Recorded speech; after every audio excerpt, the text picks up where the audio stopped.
We only crave unnatural foods in unnatural ways, right? We're not typically driving across town to get fruit and vegetables. It's like someone's like, oh, you got to try this bakery, you got to try this ice cream. Only crave unnatural foods in unnatural ways. And I think when we realize that, again, it's very empowering to say, I'm not going to, kind of play that game. I don't want to partake in those types of foods, in quotes, because as you said, they're really more substances. They're created. And, to your earlier point, like, this is my life's work. Again, I've been at this for a long time. And there's certain foods for me that are still really, really hard to control myself with, right? Give me Doritos, Oreos, ice cream. Like, it is very hard, right? It's no doubt very challenging. And that is not a characteristic flaw. It is not a personality defect. It's just these companies and these foods are engineered to be that way.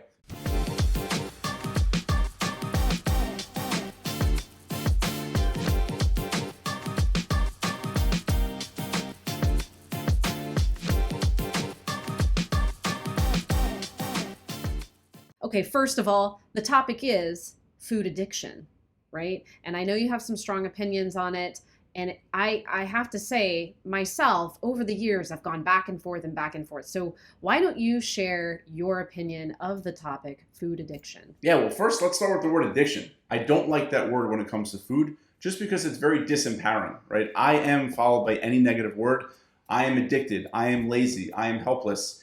Is very disempowering. And the worst thing we can do is give our power away. I'd much rather you say, I am challenged by, or it is very hard for me. But saying you're addicted, I feel like just almost absolves yourself of any power to improve, which you certainly can improve and you certainly can do. So I just don't like the word addiction when it comes to food.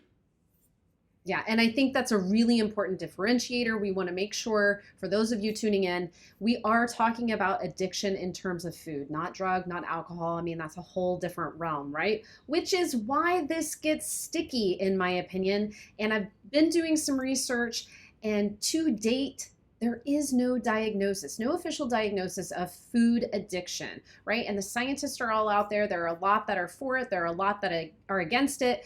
And it's just still such a sticky topic and very, very complex. So let's dig into it a little bit more. You read a book quite a few years ago on the topic. Tell us more about that. Yeah, because on the flip side, I read this book by Dr. David Kessler. He's the former head of the FDA, and it was called The End of Overeating. And basically the whole premise of the book is that food is engineered to be addicting, right? The combination of sugar, salt, and fat makes food hyper-palatable. It makes us very hard to control ourselves, right? And, this is my life's work.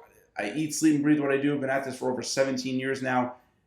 And certain foods for me are no doubt feel addicting, right? They feel very hard to stop eating. And it is absolutely easier for me to abstain with certain foods than it is to moderate. So I think the point is, though, we need to understand that these companies are literally engineering their food to be addicting. They're trying to make the food as hyper-palatable as possible so that we can't stop eating it. Yeah, and I think that's really empowering. I mean, I don't know about you, but it kind of triggers off a little bit of rage in me that there's an entire industry out there trying to make a buck off of my human vulnerability. By the way, right, this is not about character flaws. This is something that each of us uniquely struggles with in different ways, right? Adam, you're an abstainer when it comes to a lot of stuff. I probably need to abstain from a few things, but I also can moderate some things. And I'm sure everybody's experience is similar and nobody's is exactly the same, right?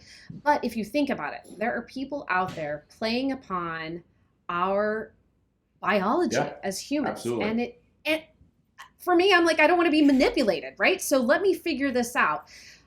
And before I forget, I want to say one more thing. Like, you have an issue with the word addiction when it comes to food. I have an issue with the word food. Can we really call this stuff food, right?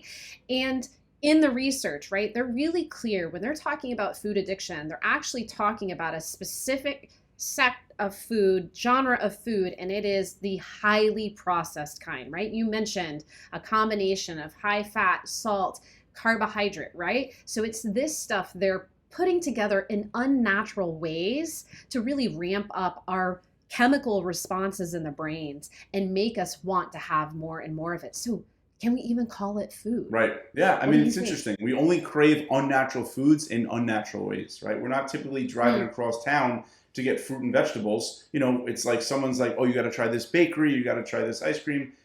Only crave unnatural foods in unnatural ways. And I think when we realize that, again, it's very empowering to say, I'm not going to, kind of play that game. I don't want to partake in those types of foods, in quotes, because as you said, they're really more substances. They're created.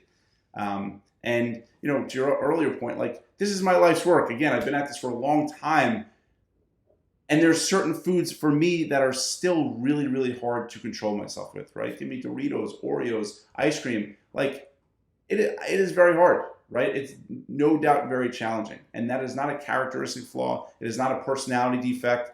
It's just these companies and these foods are engineered to be that way. Yes, definitely. So now you started in and you started describing some of the very particular foods that challenge you, right? That may find you struggling with. So this would actually be probably our first step. Like if any of you out there really feel like, oh, I'm addicted to food, and we see it all the time. We get a lot of clients that come in and they're like, I'm just addicted to food. Well, first of all, let's separate that, right? Because chances are it's not whole foods that you're addicted to, right? It's this highly palatable stuff that's being developed solely to make us feel like we're hooked on it. Okay. So that first delineation is really important. But talk to us a little bit more, Adam, about that list you were making of those foods. Yeah, so I think it's really helpful to have a list of trigger foods. When I eat these foods, I feel insatiable, right? And a good question to ask yourself before eating any, tempting food. And my definition of a temptation is anything that makes us think irrationally, right? We all have our long-term rational mind where our goals and dreams and desires are, and then we have our short-term irrational mind that only wants what it wants now, right? And when we're in the face of temptation, what are those foods that really kind of make us say, you know what, to hell with that, let's focus on right now. I only want these cookies or Doritos or whatever it might be. So the first step, identify your trigger foods, right? When I eat these foods, I feel insatiable, right? For me, Oreos, Doritos, ice cream, like those types of foods, those types of snacks, whatever you want to call them, substances, it's really hard for me to control myself. Yeah, and we kind of snicker at that substances, but there is a petition out there to get these foods labeled as addictive. Just so we're clear. Like there are people trying to make this happen. They see it coming. So okay, first and foremost, make your list. Write it down, right? Like I think even to back up a step, we have to get really clear. Like if we feel that this is the case, that we are addicted to certain substances that might be considered food in some realms, right? Or we just really struggle with certain foods. We're going to have to make a commitment to do the work to break that, right? And it is possible. And we'll talk a little bit more about what to expect and how that is possible. But it is possible. So step number one, committing to do the work. And the first step of the work is identify your trigger foods and write that list down.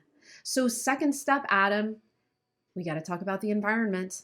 Yes. So, we do not get bonus points for using hero-like willpower, right? It's so much easier to avoid the dragon than it is to slay it. And if you have these temptations around, these tempting foods around, these trigger foods around, you're just making it so much harder on yourself. Because every time you go in the kitchen, every time you go in the pantry, whether you realize it or not, you're asking yourself, do I want this? Do I not want this? Do I want this? Do I not want this? That internal conflict, that internal conversation is exhausting. And eventually you're just going to give in because you're tired of having that conversation and you're tired of saying no to yourself. So if possible, remove those foods from your house. And if not, hey, Adam, I have kids. I get it. I have kids too. And, there's certain foods or substances, whatever you want to call it, they like. Fine. But try to make it out of sight, right? Out of sight, out of mind. Don't keep it on the counter. Don't keep it so every time you walk in the pantry, you see these colorful big bags or whatever it might be. Make it out of sight, out of mind. Yes. And to that point, guys, even commercials, right? Have you ever noticed yourself like sitting there watching like a Chili's commercial and they're like drowning things in queso and there's like French fries overflowing the plate. And all of a sudden you think, wow, that looks really good. Right? Commercials, scrolling through social media. I know myself, I like to scroll through some Pinterest and I like looking at food. boy, oh boy, does it light things up. It actually does, right? It actually tells your brain, hey, get ready. We're going to feel good. Let's go find some food and feel real good. So it's not just having the food in your house. It's the things you're exposing yourself to. Yeah. It reminds me of one of my clients, like we were talking one day and she's like, Adam, I can't stop thinking about donuts.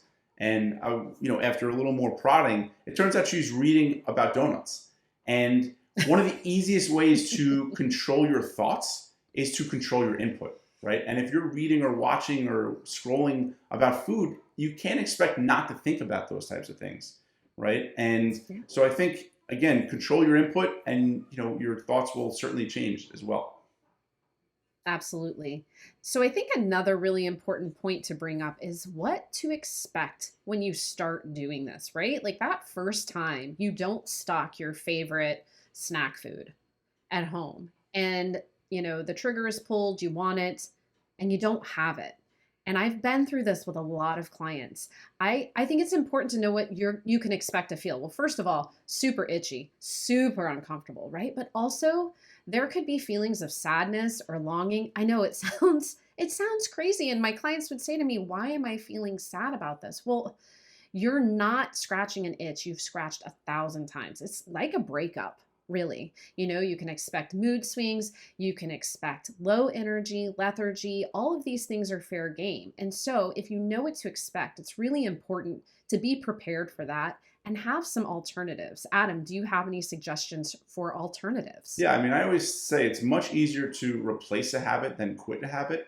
And having other things you can do in those moments is always helpful. So things like watching a funny video online or YouTube or on TV, reading a fun article, calling a friend, texting a friend, listening to a podcast, going for a walk, getting some movement in. Those are all things that actually will get you to the feeling you want. It's just they take a little more effort and they're different at first, right? But like with anything, if you practice it enough, then it becomes a routine. And if you do the routine enough, it becomes a habit. And a lot of this is just habitual. We're used to eating a certain way. And I think one of the things to also keep in mind is often we're after the experience of eating something, not the thing itself, right? We're after the experience of it, not the thing itself. And one of my favorite things to hear from clients about is how when they start really eating slowly and savoring the flavor and they become more in tune with their body and they start really tasting the foods they're eating, sadly, our favorite childhood foods are no longer, they don't taste the way they used to. We realize that, wow, this actually tastes very chemically. It's not all as delicious as I thought it would be. And that could, just because our tastes are evolving, it's also because, again, a lot of these companies, or not again, but a lot of these companies, they change the recipes, they add more chemicals, they use less natural flavor. Like, it just doesn't taste when we actually taste it, it's like, is this even that good? And again, it's just the experience we're after, not the food itself. Yes, that is, and it's such a good point because if it's just the experience, which if we get right down to like the science of it, it's like a chemical experience in the brain, right? We're looking for that pleasure often or the reward. So finding other ways to do that is super important. Acknowledging that Twinkies don't taste as good as our 5-year-old self thought that they tasted, right? And then being sure you guys have to practice. You have to practice the other behaviors and be willing for them to feel clunky and to not hit the bell that first time. I think that's another really important point you made because it's not going to feel like a hole in one. It's not going to feel like, yeah, that totally took care of things for me. You're going to have to try it several times. And the good news is it will change. Totally. I have seen it. I have seen clients successfully take themselves off of these foods that make them feel very, very challenged. And that's not to say it doesn't come around again. That's the other thing I think you have to be ready for. It comes around again. I'm sure you still eat Doritos and Oreos from time to time, right? Absolutely. And the goal is to not, this fit and happy, not fit and miserable, right? And there are times where I enjoy having Oreos with milk. There are times I enjoy having Doritos. But I try to be intentional about it. I try to be the one choosing those foods, not the other way around, right? So, and I think even the first step before all of this is, again, there should be no shame. There should be no, I should be able to do this or why can't I eat? Like, I think the first thing we talked about is these companies are engineering these foods to be like this. So we can't expect to feel bad about that. We shouldn't feel bad about that, right? It's just understand, it just is, right? It is what it is. And we know this information now. Now let's arm ourselves to, avoid these foods when possible, or I should say when we don't want them, right? When we eat them when we choose to, not the other way around. Yeah, we're in charge. Yes. Not big food industry. And it is such a good point you made about the shame piece, because a lot of feelings come up when we're doing these things that we feel like we're completely out of control, right? But that's, like you said, it is what it is. It's how it's being created to make us feel. So take it back, right? Yeah. Take it back and take some of these steps we've talked about. Yeah. All right. Well, I mean, it is a sticky subject and it is constantly changing. It's completely complex. They're talking about trying to get a diagnosis of this. They're talking about the crossover with eating disorders and addictions. It's super complex, guys, but I don't think we're powerless in this regard. And there's a lot of ways to get support for it. There's a lot of ways you can tackle it.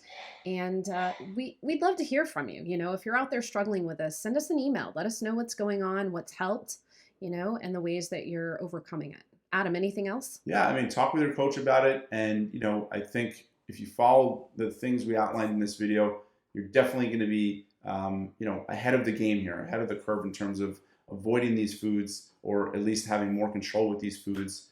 I think, I'm excited to hear from you guys as always, and we'll talk to you guys soon. All right. Take good care.